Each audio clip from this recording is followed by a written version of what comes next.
Bonsoir à tous, Annabella Crane, présidente de l'association Annabella Respect et Émancipation des femmes, spécialisée dans la lutte contre le harcèlement et les violences sexuelles aux Antilles.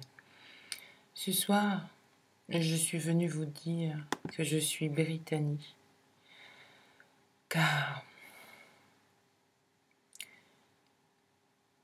le, le phénomène du harcèlement fait des ravages en silence et nous devons nous élever contre cela.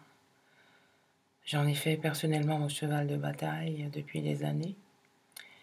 Et, et voilà, donc j'espère obtenir le maximum d'adhésion de votre part ce soir. Tout pour vous dire qu'il faut que nous luttons massivement contre le harcèlement scolaire, sexiste, sexuel et moral.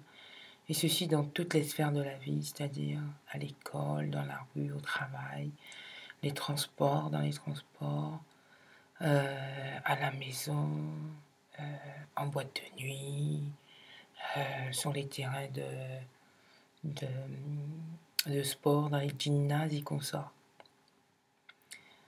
Dans la sphère politique également, donc privée, publique. Voilà. Oui, j'aimerais surtout vous dire, parce que suite à tout ce que j'ai entendu, surtout les audios que j'ai reçus, et également les commentaires que j'ai pu lire sur les réseaux sociaux depuis la mort tragique de Brittany, je me suis rendu compte que beaucoup de personnes sont dans le néant. Beaucoup de personnes ignorent encore ce que signifie le harcèlement. Beaucoup de personnes sont donc dans l'ignorance et beaucoup de personnes sont dans la perversion. Jusqu'à ce que j'entende des jeunes filles, dont une de sa classe, rigoler et dire que ses copines rigolaient quand elles ont appris la nouvelle. Ça fait mal. C'est avoir un comportement inhumain. C'est vraiment ce qu'on appelle porter encore une atteinte à l'intégrité d'une personne, d'une victime en fait. Donc ce soir, je suis venue vous dire à certains et surtout à toutes ces personnes-là,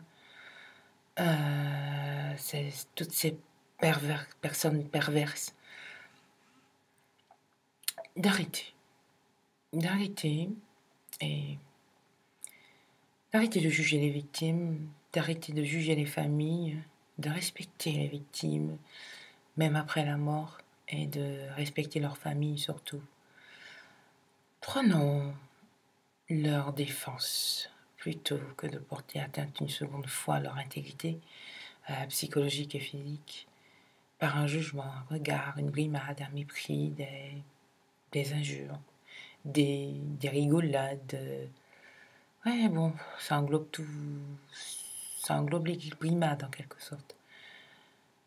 Renvoyons cette culpabilité, s'il vous plaît, vers celles et ceux qui sont les véritables auteurs de ces faits.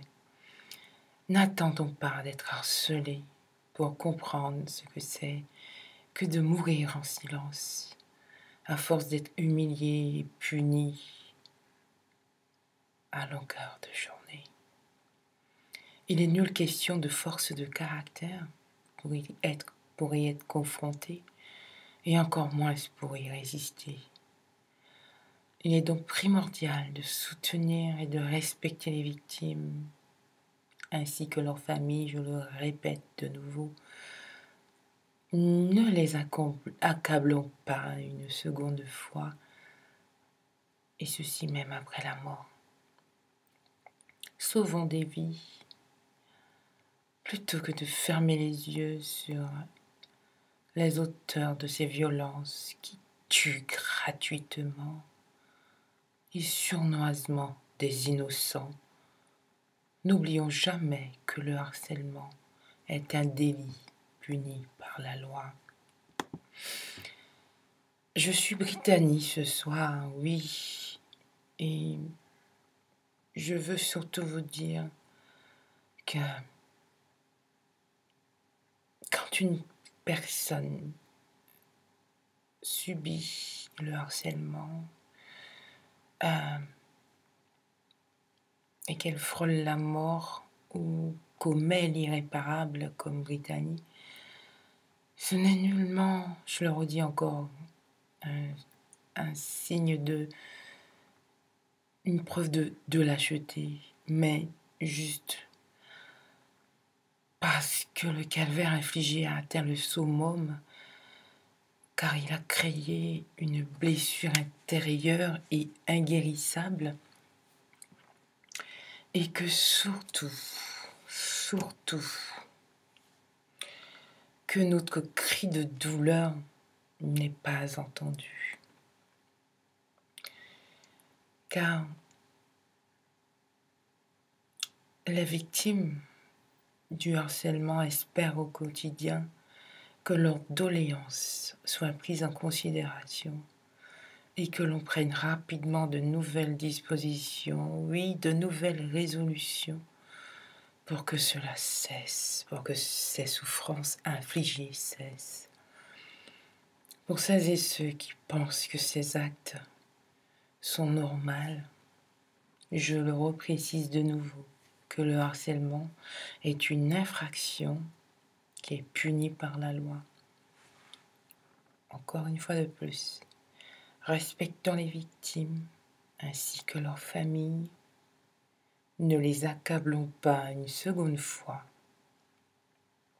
Et ceci, leur image, même après la mort, respectons